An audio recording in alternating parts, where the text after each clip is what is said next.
ہمارے چینل پاک ٹائم کو لائک کریں، سبسکرائب کریں اور ساتھ ہی بیل آئیکن کو پریس کریں، آپ کو اپڈیٹس ملتی رہیں گی۔ بسم اللہ الرحمن الرحیم۔ السلام علیکم ناظرین۔ اللہ پاک جسے چاہے ہدایت دے۔ رابی پیر زادہ نے ہاتھوں سے قرآن پاک لکھنا شروع کر دیا۔ ماشاءاللہ، نسخہ مسجد نبوی صلی اللہ علیہ وآلہ وسلم کو ہدیہ کیا جائے گا۔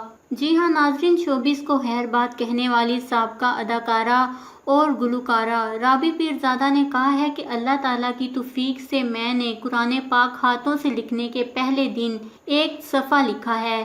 انہوں نے ایک انٹرویو میں بتایا کہ میری کوشش ہوگی میں ہاتھ سے لکھے گئے قرآن پاک کے نسخے کو مسجد نبوی کو ہدیہ کروں۔ انہوں نے بتایا کہ اس سلسلے میں کیلی گرافر اینڈ پرنٹر حافظ انعام الرحمن عاقب اور عدیل احمد کی انتہائی شکر گزار ہوں۔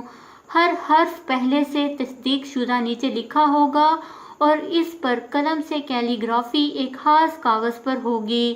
رابی پیر زادہ نے کہا کہ اگر کوئی اس نیک کام میں حصہ لینا چاہے تو رابطہ کر سکتا ہے۔ جی ہاں ناظرین، رابی پیر زادہ نے ہاتھ سے قرآن پاک لکھنا شروع کر دیا۔ اللہ تعالیٰ ان کو نیک کام میں کامیابی عطا فرمائے اور ہم سب کو ہدایت دے، آمین۔ اس خبر کو لے کر اپنے قیمتی رائے کا اظہار نیچے کمنٹس میں ضرور کریے گا۔ ہمارے چینل کو سبسکرائب کریں، آپ کو لیٹسٹ اپڈیٹس ملتی رہیں گی۔